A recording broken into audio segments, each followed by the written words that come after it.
Kembali tundukkan hati kita. Mari kita berdoa. Kita akan segera mendengarkan kebenaran firman Tuhan kita, Yesus Kristus. Mari kita berdoa. Sungguh benar ya Bapa di surga. Kembali lagi kami bersyukur ya Tuhan di pagi hari yang baru yang Tuhan karuniakan bagi kami. Tiada henti-hentinya kami bersyukur kepadamu ya Bapa, oleh sebab besar anugerah-Mu dalam hidup kami. Dan terima kasih Tuhan, kami bersyukur bukan karena kekuatan kami dapat menjalani kehidupan kami ini. Semuanya adalah karena anugerah Tuhan yang menguatkan hidup kami. Dan kami berterima kasih atas setiap kebenaran firman-Mu yang terus menerangi hati dan pikiran kami, menuntun kami kepada seluruh kehendak-Mu, kebenaran-Mu, hidup kami yang baru. Di dalam Kristus Yesus kami mengenalinya dari setiap firman yang disingkapkan, rahasia-rahasia kebenaran-Mu bagi kami. Di pagi hari ini kami bersyukur kembali untuk menyambut firman Tuhan yang menjadi kerinduan kami bersama. Di dalam nama Tuhan Yesus kami berdoa dan bersyukur. Amin. Puji Tuhan, Bapak Ibu Saudaraku yang dikasihi Tuhan Yesus, kembali kita akan lanjutkan lagi. Saudara-saudaraku ya, apa yang sudah kita mulai memahami lebih jauh lagi ya tentang jemaat yang berbeda ya, yang dituliskan surat kepada mereka atau firman Tuhan yang disampaikan kepada jemaat yang berbeda ini di dalam Alkitab yang kita baca bersama-sama. Bapak Ibu Saudaraku, kita akan terus memperluas lagi, memperdalam lagi saudara-saudaraku pemahaman kita akan setiap bagian yang kita perlukan untuk memahami lebih jauh hal yang khusus kita rindukan bersama, bagaimana firman Tuhan ditujukan kepada kita sebagai tubuh Kristus, dan bagaimana kita juga membedakannya dengan firman yang ditujukan oleh Allah kepada umatnya Israel. Nah, Bapak Ibu Saudaraku yang dikasihi Tuhan Yesus, memang apa yang kita bicarakan dan yang kita pelajari terkhusus dari kitab Efesus ini, saudaraku, barangkali ya Bapak Ibu Saudara masih baru mendengarnya, atau hal yang baru bagi Bapak Ibu Saudara, dan mungkin bagi banyak orang juga yang menyimak pemaparan firman Tuhan yang kita sampaikan setiap pagi ini.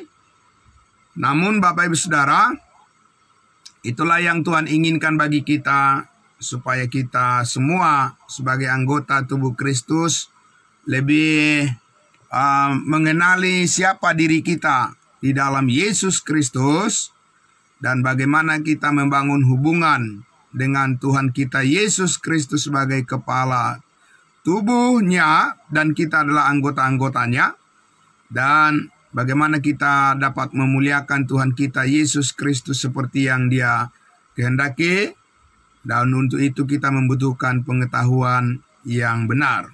Nah, Bapak Ibu Saudaraku yang dikasihi Tuhan Yesus, kemarin saya sudah sampaikan bahwa sebentar juga akan kita lihat lagi bahwa jemaat Pentakosta itu adalah terdiri dari orang-orang Yahudi dan orang-orang yang beragama Yahudi, ya, dan itu dengan sangat terang disampaikan oleh Rasul Petrus. Dan kemudian kita akan lihat juga ya jemaat Efesus di kitab Wahyu, ya.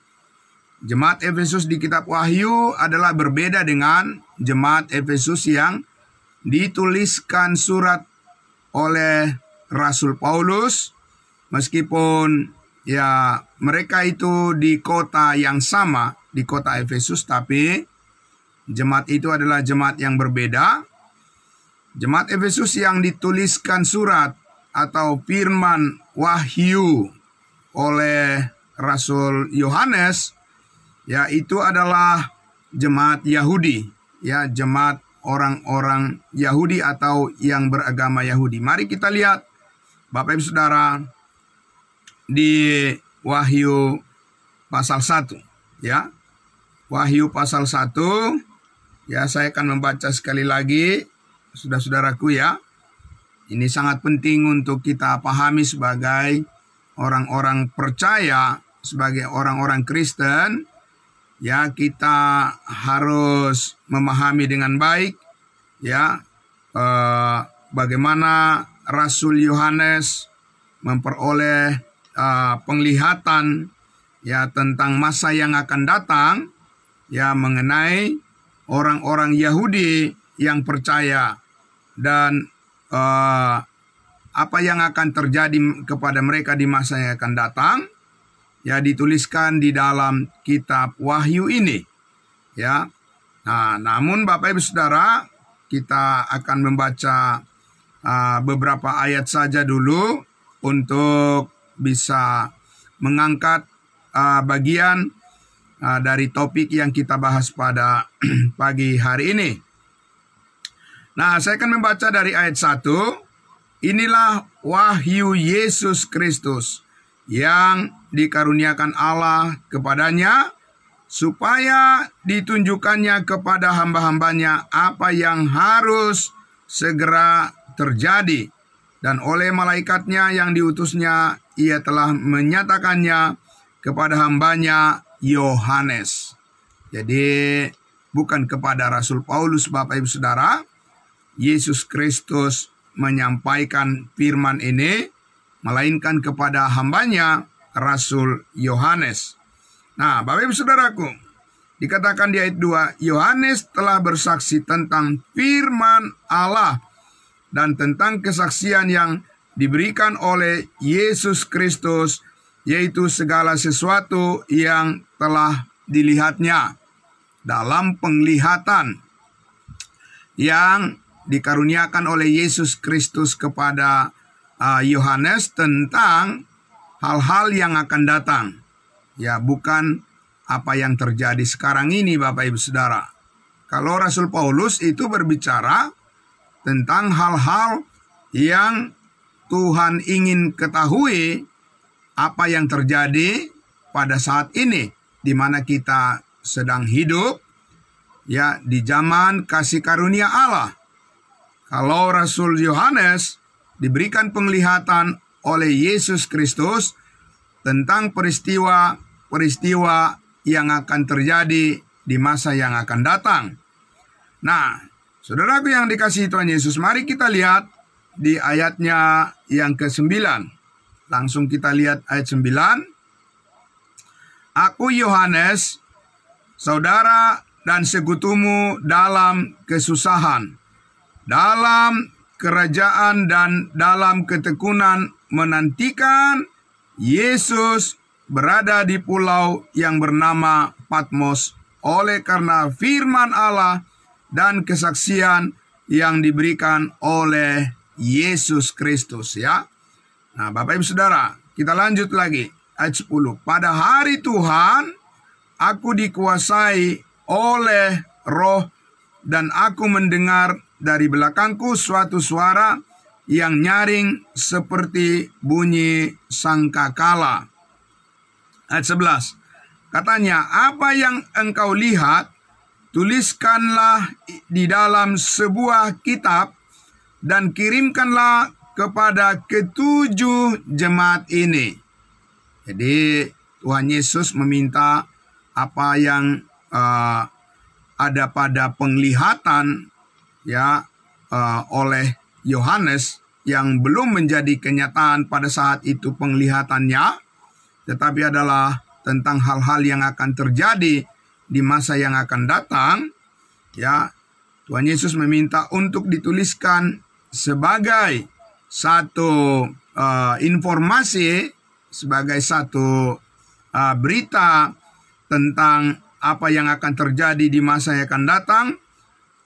Kemudian dituliskan untuk disampaikan kepada ketujuh jemaat, yaitu yang pertama ke jemaat Efesus, yang kedua ke jemaat Smyrna, yang ketiga ke jemaat di Pergamus, dan yang keempat ke jemaat Tiatira, yang kelima ke jemaat di Sardis, dan yang keenam ke jemaat Philadelphia, dan yang ketujuh adalah ke jemaat di Laodikia.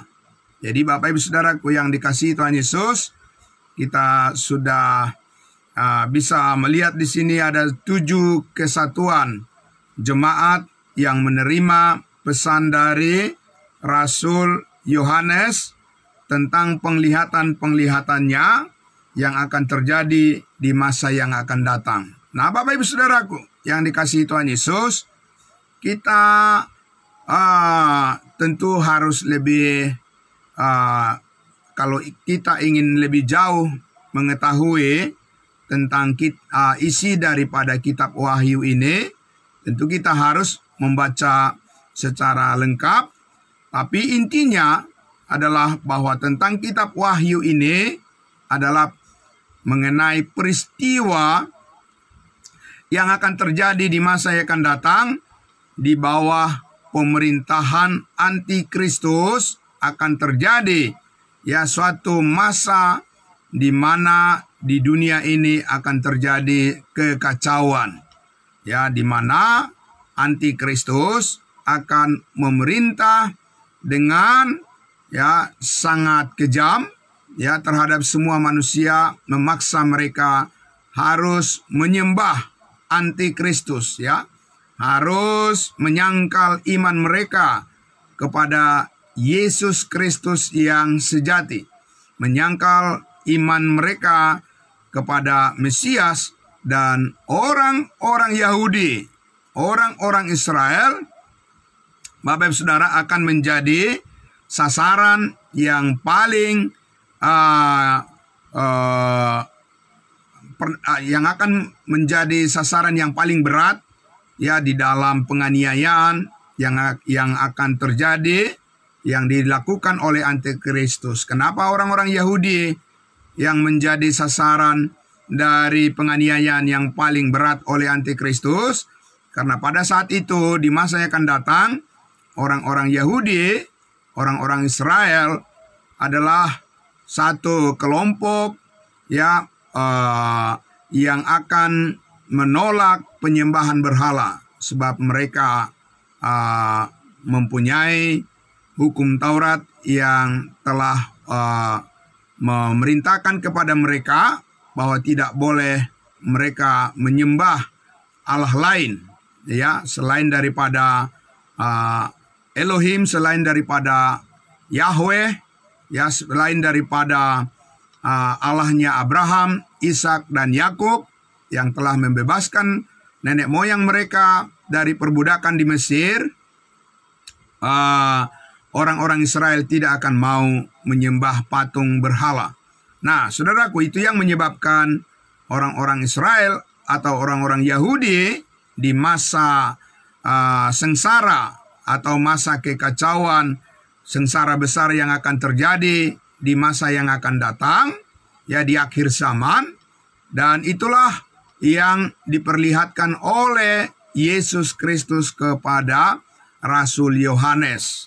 Nah, Bapak Ibu Saudaraku yang dikasihi Tuhan Yesus, nah karena itu kita akan fokus saja dulu untuk melihat perbedaan dari jemaat yang ada disebutkan di kitab Wahyu, yaitu jemaat Efesus dengan jemaat kudusnya Tuhan yang ditulisi surat oleh Rasul Paulus yang menjadi sumber dari pembelajaran kita, kitab yang akan kita pelajari bersama-sama ke depan. Nah, Bapak Ibu Saudaraku yang dikasihi Tuhan Yesus, mari kalau begitu kita akan melihat saudaraku ya, orang-orang yang disebutkan tadi, saudaraku ya, orang-orang yang disebutkan tadi, ketujuh jemaat yang ada di kitab Wahyu ini, ya.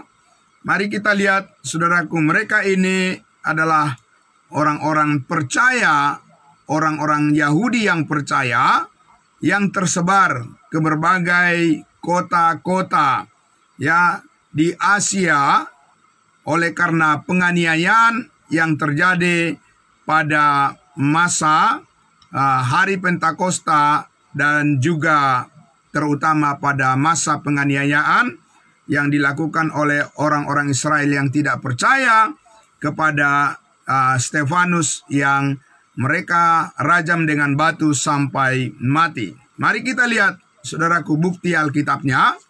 Kembalilah dulu kita kepada kitab Kisah Para Rasul 2. Ya, Kisah Para Rasul 2. Ya, saya akan kembali membacakan saudara-saudara. Ya, dari Kisah Para Rasul 2 ini kita akan bisa mengetahui ya bahwa orang-orang Yahudi yang percaya dari Yerusalem dari masa hari Pentakosta sampai pada masa penganiayaan Stefanus di Kisah Para Rasul 7, ya mereka itu tersebar ke berbagai kota melarikan diri karena orang-orang Yahudi yang tidak percaya menganiaya mereka. Nah, mari kita lihat Bapak Ibu Saudara. Sekali lagi saya akan bacakan di Kisah Para Rasul 2. Jadi Bapak Ibu Saudara, ya tolong dengarkan baik-baik supaya nanti terutama ya kita para pemberita firman, para pengkhotbah jangan sampai salah menyampaikan doktrin tentang gereja ya. Nah, mari saudaraku, sekali lagi saya akan baca Kisah Para Rasul 2 ini ya. Saya baca dari ayat pertama. Ketika tiba hari Pentakosta, semua orang percaya berkumpul di satu tempat. Tiba-tiba turunlah dari langit suatu bunyi seperti tiupan angin keras yang memenuhi seluruh rumah di mana mereka duduk. Saudara yang dikasihi Tuhan Yesus, kita sudah tahu bahwa konteks daripada pasal 2 Kisah Para Rasul ini adalah dari pasal 1 di mana kita tahu bahwa pada masa terangkatnya Yesus Kristus naik ke sorga, telah berkumpul murid-murid Yesus, ya rasul-rasulnya, dan dikatakan di situ berkumpul kira-kira 120 orang percaya untuk menantikan janji Yesus Kristus akan turunnya Roh Kudus. Nah, saudaraku, kita lihat juga di ayatnya yang kelima, ya. Waktu itu di Yerusalem diam orang-orang Yahudi, maksudnya ada di sana, berada di sana di Yerusalem, orang-orang Yahudi yang saleh dari segala bangsa di bawah kolong langit. Ingat Bapak Ibu Saudara, bukan bangsa-bangsa lain, orang-orang Yahudi yang tinggal di bangsa-bangsa lain, saudara-saudaraku, ya. Nah, ayat 6, ketika turun bunyi itu berkerumunlah orang-orang banyak, mereka bingung karena mereka masing-masing mendengar rasul-rasul itu berkata-kata dalam bahasa mereka sendiri. Mereka semua tercengang-cengang dan heran, lalu berkata, bukankah mereka semua yang berkata-kata itu adalah orang Galilea? Bagaimana mungkin kita masing-masing mendengar mereka berkata-kata dalam bahasa kita sendiri, yaitu bahasa yang kita pakai di negeri atau di negara asal kita, kata mereka. Negara-negara yang berbeda-beda, tempat daripada orang-orang Yahudi tinggal, ya mereka datang merayakan hari raya Pentakosta ya di Yerusalem.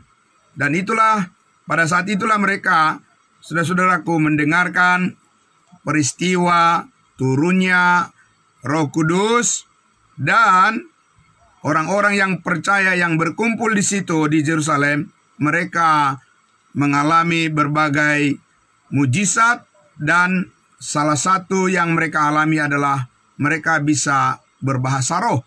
Dan bahasa roh yang mereka lakukan atau yang mereka alami pada saat itu adalah bukan bahasa roh yang tidak dimengerti, tapi bahasa roh yang dimengerti dalam bahasa-bahasa yang diketahui oleh orang-orang yang datang, orang-orang Yahudi yang datang dari berbagai negara di bangsa lain yang pada saat itu mereka berkumpul di Yerusalem. Yaitu di ayat 9 dikatakan, kita orang Partia, Media, Elam, penduduk Mesopotamia, Judea dan Kapadokia, Pontus dan Asia, Frigia dan Pamfilia, Mesir. Ya, ada negara Mesir, berasal dari negara Mesir, orang Yahudi yang datang pada saat itu. Dan daerah-daerah Libya, dari daerah Libya juga negara Libya yang berdekatan dengan Kirene, pendatang-pendatang dari Roma.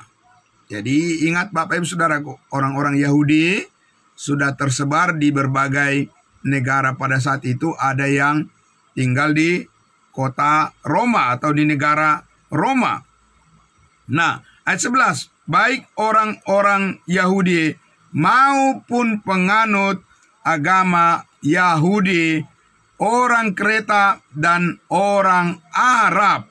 Ya Bapak Ibu Saudaraku yang dikasihi Tuhan Yesus. Jadi semua yang berkumpul di Yerusalem itu tidak ada ya orang-orang seperti yang dituliskan surat oleh Rasul Paulus kepada jemaat Efesus yang merupakan mereka itu adalah bukan orang-orang yang beragama Yahudi. Ya, tetapi saudaraku, di sini kita lihat ya jemaat yang disebut jemaat Pentakosta itu adalah orang-orang Yahudi dan orang-orang bangsa lain yang beragama Yahudi. Saudaraku, itulah yang disebut dengan jemaat Pentakosta di sini, ya. Nah, jadi fokus kepada bangsa Israel, saudara-saudaraku, bukan fokus kepada bangsa lain. Karena memang, ya kita tahu bahwa, ya Tuhan Yesus belum memanggil, belum memenangkan, belum menangkap Saulus atau Rasul Paulus untuk membawa berita kabar baik kepada bangsa-bangsa lain. Maka kalau kita membaca kitab Kisah Para Rasul ini adalah merupakan kitab transisi atau kitab peralihan, ya, di mana program Allah ya dari bangsa Israel, saudara-saudaraku, maka kita lihat ya dari program Allah kepada bangsa Israel, oleh karena bangsa Israel menolak kesaksian daripada Yesus Kristus dan juga menolak kesaksian daripada Roh Kudus dengan menganiaya Stefanus, maka ya kita bisa membaca bagaimana Tuhan Allah membawa berita kabar baik kepada bangsa-bangsa lain melalui Rasul Paulus yang diselamatkan, dan yang kemudian kita lihat bahwa orang-orang yang dilayani oleh Rasul Paulus adalah orang-orang yang berbeda dengan jemaat daripada jemaat Pentakosta yang sudah kita lihat di pasal 2 ini. Nah, jadi Bapak Ibu Saudaraku, mari kita lihat sekali lagi di bagian saya akan mengajak kita untuk membaca di 1 Petrus 1, ya. Kita akan melihat di 1 Petrus 1. Juga di sini ya kita lihat bahwa Petrus juga menyebutkan ya, kota-kota di mana jemaat yang dituliskan surat oleh Rasul Petrus maksud saya, tetapi mereka adalah ya jemaat orang-orang Yahudi, ya, atau orang-orang yang beragama Yahudi. Saya akan membaca di 1 Petrus 1 ayatnya yang pertama. Ya, demikian dikatakan, dari Petrus Rasul Yesus Kristus kepada orang-orang pendatang yang tersebar di Pontus, Galatia, Kapadokia, Asia Kecil, dan Bitinia. Jadi, saudaraku, itu yang disebutkan tadi, ya, orang-orang Yahudi yang datang pada masa Pentakosta, peristiwa hari Pentakosta, mereka akhirnya tersebar ke berbagai kota-kota. Mereka kembali ya ke kota-kota di mana mereka tinggal, dan mereka itulah yang disebut oleh Rasul Petrus di sini sebagai orang-orang pendatang. Ya, orang-orang pendatang atau orang-orang Yahudi yang percaya, yang tinggal di bangsa-bangsa lain. Nah, saya mengajak kita sekali lagi, saudara, melihat di Kisah Para Rasul 8. Ya, Kisah Para Rasul 8. Ya, Kisah Para Rasul 8, saudara-saudaraku, kita akan lihat di ayatnya yang pertama. Ya, Kisah Para Rasul 8, ayatnya yang pertama. Ya, saya akan membaca untuk kita. Saulus juga setuju bahwa Stefanus mati dibunuh. Artinya sampai di pasal 8 Kisah Para Rasul ini, saudara-saudaraku, belum ada perintah Tuhan Yesus ya untuk membawa berita keselamatan kepada bangsa-bangsa lain, karena mesti harus menunggu Rasul Paulus itu diselamatkan di Kisah Para Rasul 9. Ya, ini masih peristiwa ya dalam urusan yang sama dengan orang-orang Israel atau orang-orang Yahudi. Kita lihat di ayatnya yang berikutnya di bagian 1b.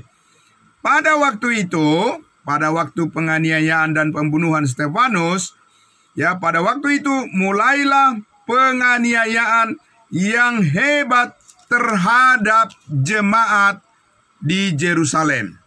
Ya, Bapak Ibu Saudara, tidak dikatakan bahwa penganiayaan terhadap jemaat yang ada di bangsa-bangsa lain, tapi penganiayaan jemaat orang Yahudi yang beragama Yahudi di Yerusalem. Ya, dan mereka semua ya orang-orang percaya dari orang-orang Israel, orang-orang Yahudi, mereka semua yang ada di Yerusalem, kecuali rasul-rasul tersebar ke seluruh daerah Judea dan Samaria dan seterusnya ke berbagai negara. Kecuali rasul-rasul, 12 rasul Kristus, kecuali mereka semuanya dikatakan tersebar ke berbagai daerah dan kota-kota. Artinya 12 rasul itu tetap tinggal di Yerusalem.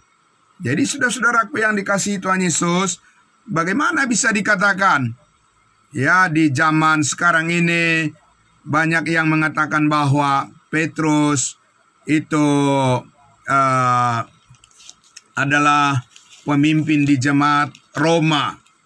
Ya, ada juga yang mengatakan dan bahkan banyak orang yang mempercayai ya bahwa 12 rasul Yesus itu ada yang pergi, dikatakan Thomas pergi ke India, ya, kemudian Petrus itu pergi ke Roma, ya, dan Yohanes dan seterusnya 12 rasul Yesus Kristus dikisahkan bagaimana akhir daripada kematian mereka ya di bangsa-bangsa lain. Saudaraku yang dikasihi Tuhan Yesus, tapi data Alkitab mengatakan ya bahwa 12 rasul Yesus Kristus itu tetap tinggal di Yerusalem. Rasul Pauluslah yang membawa berita keselamatan itu kepada bangsa-bangsa lain. Bapak Ibu Saudaraku, bukan 12 Rasul Yesus Kristus yang membawa berita tentang keselamatan itu kepada bangsa-bangsa lain. Nah, oleh karena itulah, Saudaraku, kalau kita membuka, coba kita lihat di pasal 11-nya, Kisah Para Rasul 11, ayatnya yang ke-19, ya. Kisah Para Rasul 11, ayatnya yang ke-19, dikatakan demikian. Sementara itu banyak saudara-saudara telah tersebar karena penganiayaan yang timbul sesudah Stefanus dihukum mati. Mereka tersebar sampai ke Fenisia, ke Siprus, dan ke Antioquia. Namun mereka memberitakan Injil kepada orang Yahudi saja. Jadi Bapak Ibu Saudaraku, ya, orang-orang percaya yang tersebar karena penganiayaan di Yerusalem itu, Saudaraku, mereka semuanya memberitakan Injil kerajaan surga kepada orang-orang Yahudi saja. Nah, itu membuktikan bahwa, Saudaraku, berita yang disampaikan oleh orang-orang percaya dari hari yang terjadi pada peristiwa hari Pentakosta, saudara-saudaraku, mereka semuanya memberitakan Injil kerajaan surga kepada orang-orang Yahudi saja. Nah, saudara, sekarang mari kita lihat di kitab Galatia, saudara-saudara. Ya, ini harus kita selesaikan dulu. Ya, kitab Galatia pasalnya yang kedua. Ini sudah kita bahas beberapa waktu lalu, tetapi ada hubungannya penegasan tentang keberadaan daripada 12 Rasul Yesus Kristus, Petrus, Yohanes, ya, Yakobus, Thomas, dan sebagainya, tidak pergi ke bangsa-bangsa lain untuk memberitakan Injil. Tetapi Rasul Pauluslah yang dipilih oleh Yesus Kristus untuk memberitakan Injil kepada bangsa-bangsa lain. Nah, kita lihat Bapak Ibu Saudaraku, ya, dari langsung saja kita baca ayatnya yang ke-19. Karena ini adalah konteks dari cerita persidangan di Yerusalem. Persidangan rasul-rasul di Yerusalem, di mana Rasul Paulus harus menjelaskan, menegaskan kepada mereka semua di Yerusalem bahwa dirinya lah yang dipilih oleh Yesus Kristus untuk membawa kabar baik kepada bangsa-bangsa lain, bukan 12 rasul. Ya, kita lihat di ayatnya yang ke-18.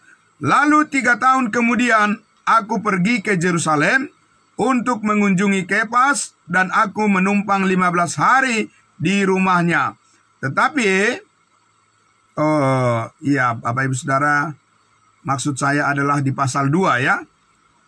Pasal 2, ayatnya yang ke-8.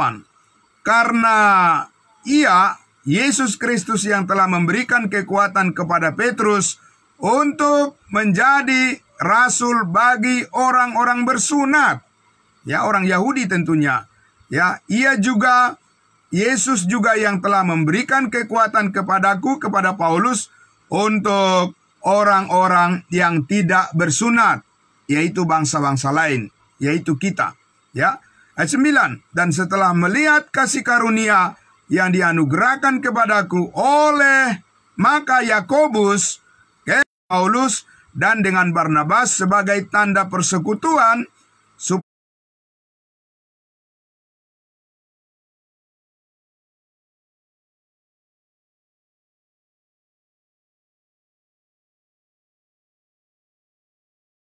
9 tadi, ya.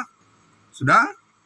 Saya akan membacakan lagi. Dan setelah melihat kasih karunia Allah yang dianugerahkan kepadaku, maka Yakobus, Kefas, dan Yohanes yang dipandang sebagai soko guru jemaat berjabat. Nah, saudaraku yang dikasihi Tuhan Yesus, jadi yang dapat kita simpulkan dari apa yang kita baca baru saja ini, saudara-saudaraku, bahwa 12 rasul Yesus Kristus tetap melayani kepada bangsa Israel, kepada orang-orang Yahudi.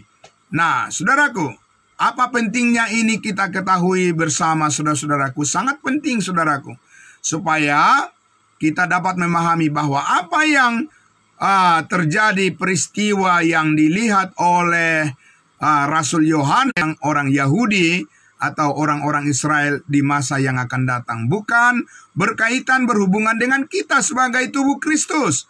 Karena kepada kita sebagai tubuh Kristus, Rasul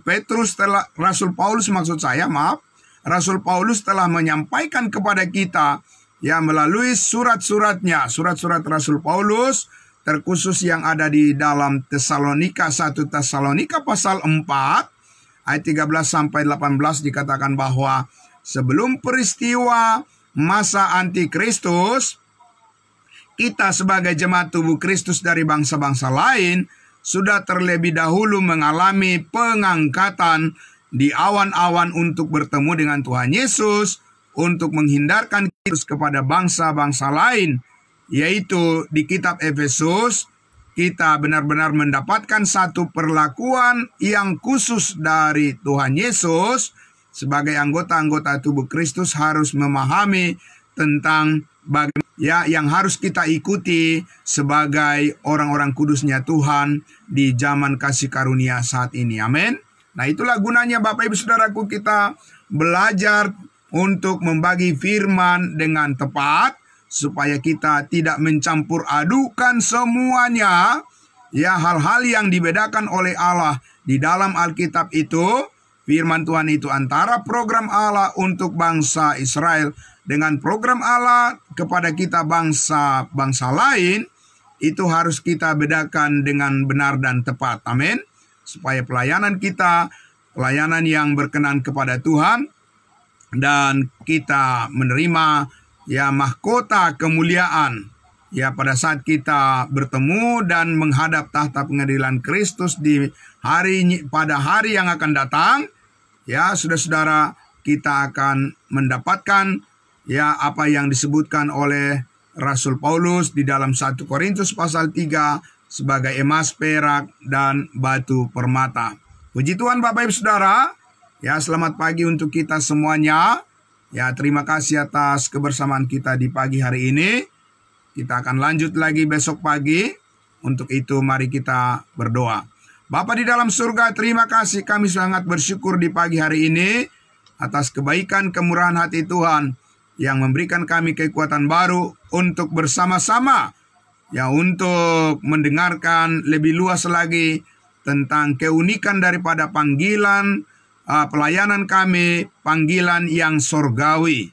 Dan kami bersyukur ya Tuhan Yesus, kami dapat memahami bagaimana panggilan pelayanan kami ini adalah sebagai satu panggilan dari Tuhan Yesus untuk kami bisa masuk kepada memahami semua rahasia-rahasia yang Tuhan bukakan bagi kami sebagai tubuh Kristus. Kami dapat memberitakannya kepada banyak orang dengan benar dan tepat. Terima kasih Bapa. Kami bersyukur di dalam nama Tuhan Yesus kami berdoa. Haleluya, puji Tuhan. Amin. Amin. Shalom, selamat pagi untuk kita.